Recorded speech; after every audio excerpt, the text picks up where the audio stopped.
evenings, and good morning to all who are watching right now. My name is Nate, and today it is my honor to welcome you back to Love Gospel Assembly's Nuggets of Hope. Today we'll be continuing the topic of biblical inspirations, where we take a character in the Bible who might not be too well known, might not be referenced too often in a lot of sermons, and we expand upon their life. We expand upon what it is that they did for God and how God used them and how that remains an inspiration for us. So today I'll be continuing that topic with a man named Elihu. Now, Elihu, for those of you who know the book of Job, should be familiar to you. Elihu is actually the scribe, the author of the book of Job. And what thing many people don't know is that Job is actually the first written book of the Bible. So the tradition of writing down scripture, the tradition of writing down, passages and recording these historical events, it leads back to Elihu, who was the first person to do it. The first person to sit down and listen intently and write down how God was working in the lives of the people around him. So, Elihu is introduced initially as kind of a bystander in Job's story. He's sitting down listening to Job and his three companions debate about the nature of God and why it is that God has allowed Job to go through what he's going through. So as he's listening to them, he's sitting intently.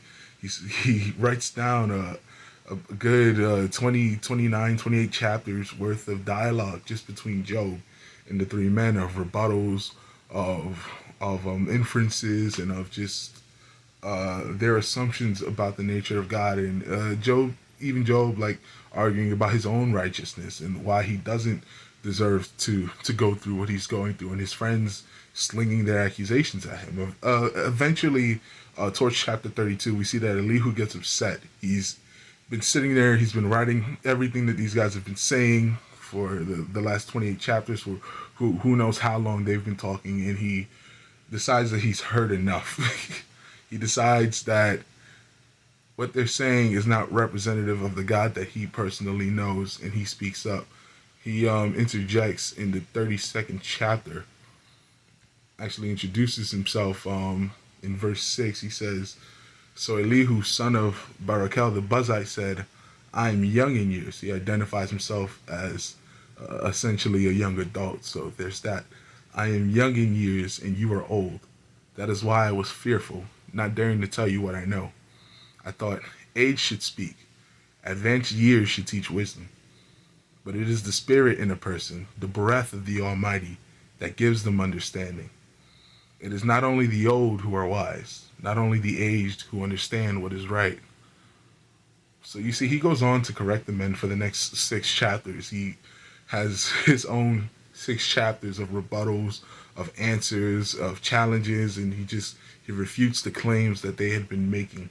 He talks so long that neither Job or his companions really have an answer for anything that he's saying, and after a while, God takes over, literally. In chapter 38, I believe, God is the one who answers Job ultimately. Job has nothing else to say to this man who just knows God so well, and who is just has such a passion and a fury for, and just a love of truth and of the nature of God, that he has to speak up. He's been writing and listening, but it's God stirs that fire in him, and he has to speak now. He has to speak. So, despite his young age, he identifies himself as younger. He gives kind of the authority to Job and his compatriots as the older men, the wiser men, the men who've been doing this longer. But despite this, he still had a deep personal understanding of God's holiness and God's nature, and he let that love of God stir a fire in him. And, he could have remained a bystander. He didn't have to interject. He didn't even really have to sit there and write. He could have just left, That's what anybody else would have done. But he decided to be obedient to what the Spirit must have been stirring in him. And you can only imagine how that must have been to sit there and to listen to that debate and to write it and to have that stir in you, where you have to speak. And I think a lot of you know what that is, where you've heard so long and you've heard for so long, but now it's time to speak up, where God is putting that in you, and it's like you can't hold it in anymore. It's time to speak.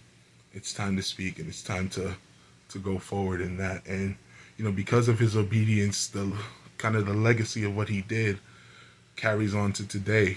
All of us, when we sit down and we read scripture, we're reaping the benefits of his obedience to God. We're being able to partake in what he did because he was the first of many. He was the first person to sit down and write something that would become scripture. And everything that followed on, everything else that we have in the Bible is a result of his obedience, a result of his example. And we have to be so thankful for that and just recognize that obedience and hope to have that same obedience, because you never know how God is going to use you, and you never know how long it's going to last. You never know the effect of what you're doing. I'm sure he just thought he was listening to the debate and he was interjecting, but we still read his words today. Think about that. Really think about that. So 3 lessons that I take away from Elihu in the book of Job is to listen. So many of us just want to speak, but we don't listen first. They say, you can't be a teacher if you've never been a student. You can't teach if you've never learned how to learn, because you can't carry that over. So it's good for us to learn and to practice listening sometimes. Not so much speaking, just listening.